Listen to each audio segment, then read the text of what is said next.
Hello दोस्तों। आप में से बहुत सारे लोग एसएससी सीजल 2023 की तैयारी में लगे हुए थे।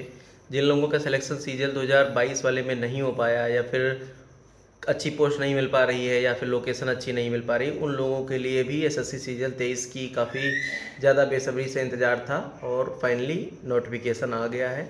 2-3 दिन पहले ही आने वाला था लेकिन लेट हो गया, आ गया है। वैकेंसी का क्या है कि जिस हिसाब से वैकेंसी नॉर्मली एसएससी की आती थी वैसी वैकेंसी आई हैं।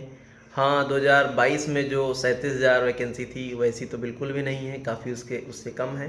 7,500 रिपोर्ट हो गई हैं, लेकिन हो सकता है कि भी काफ़ी बढ़ जाएं। तो मान के चलो कि 2-3 हज़ार तो बढ़ेंगी ही, क्योंकि अभी काफ़ी प्रोसेस में टाइम लगेगा, तो साल भर के अंदर अंदर थोड़ा और रिपोर्ट होके बढ़ जाएंगी। और अगली बात यह है कि जो एलिजिबिलिटी है वो 1 अगस्त 2023 से ली जा रही है। उसमें कई लोगों के कमेंट्स मैंने देखे और थोड़ा ये दिक्कत वाली बात है। हाँ, ये है कि जिन लोगों का ग्रेजुएशन 2023 में हो रहा था, फाइनल ईयर वालों के लिए थोड़ा आसान हो गया, क्योंकि 1 अगस्त तक ज़्यादातर लोगों के रिजल्ट आ जाते हैं, तो वो लोग भी अप्लाई कर सकते हैं, क्योंकि उनके हाथ में डिग्री हो जाएगी और रिज़ल्ट भी हो जाएगा। लेकिन कुछ लोगों को एज में इश्यूज़ आ रहे हैं और अभी देखते हैं कि आगे क्या होता है। अगर कुछ ट्विटर कैंपेन वगैरह करते हैं तो हम उस पर भी मतलब अपने वीडियो के माध्यम से या जो भी मैं कर सकता हूँ करने की कोशिश करूँगा। और मैं भी चाहता हूँ कि थोड़ा एज रिलैक्सेशन मिल जाना चाहिए। देखो, छोटे बच्चों को अगर शुरुआत में पहला अटेम्प्ट नहीं मिल पाता है टाइमली, थोड़ा जैसे 5-6 महीने बाद मिलता है तो कोई दिक्कत नहीं होती है, लेकिन जो थोड़ा बाद के लोग होते हैं जिनकी एज निकलने वाली होती है, जब उनको अटेम्प्ट नहीं मिल पाता है तो थोड़ा उनको दिक्कत होती है। तो उनके वेलफेयर में काम होना चाहिए, मेरी समझ से तो ये है। देखो, भले ही फॉर्म भरने का आज से स्टार्ट हो जाएगा पोर्टल और 1 महीने तक ये चलेगा, लेकिन आप जल्दबाजी बिल्कुल भी ना करिए। 2-4 दिन थोड़ा समझ लीजिए कि फ़ोटो वगैरह कैसा लगाना है, या फिर कुछ अगर उसमें अलग का कोई ऑप्शन मांग रहा है, कुछ ऐसी चीज़ें पूछ रहा है जिन पर आप क्लियर नहीं हो, तो आप उसको क्लेरिफाई कर लेना फिर फॉर्म भरना। लेकिन ऐसा ना हो कि आप बिल्कुल लास्ट में फॉर्म भर रहे हो, तो वो भी चीज़ें बचने की कोशिश करना, क्योंकि लास्ट में काफ़ी सर्वर के इश्यूज़ आते हैं, तो जल्दी भर देना। बट थोड़ा समझ लो एक बार, क्योंकि फ़ोटोज़ की वजह से काफ़ी लोग के फॉर्म रिजेक्ट हो जाते हैं, तो वैसी गलती आपके साथ नहीं होनी चाहिए।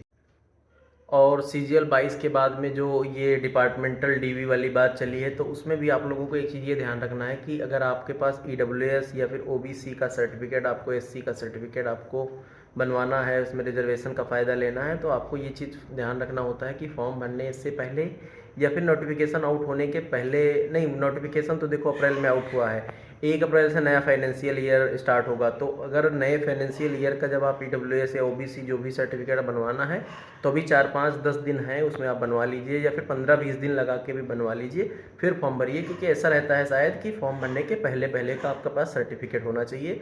अदरवाइज़ बहुत सारे लोगों को मैंने देखा कि वह ये पूछते रहते हैं कि मुझे मेरा सर्टिफिकेट मेरे फॉर्म भरने की डेट के बाद का है, तो मेरा होगा क्या। देखो, अब तो ये अभी हो गया है कि आपको जनरल में भी काउंट नहीं करेंगे, तो काफ़ी ज़्यादा इश्यूज़ आएंगे, तो इसलिए आप ये चीज़ ध्यान रखना।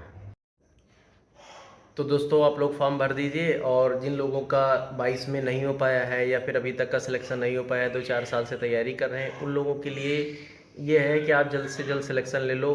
जो लोग फ्रेशर्स हैं उनके पास तो चलो ठीक है, टाइम है, लेकिन जिनके पास टाइम नहीं है, मैं सोचता हूँ कि उन लोगों के लिए भी अगर उनकी एज नहीं लग पा रही तो इस पर भी एसएससी को ध्यान रखना चाहिए। और बेस्ट ऑफ लक आप लोगों के लिए।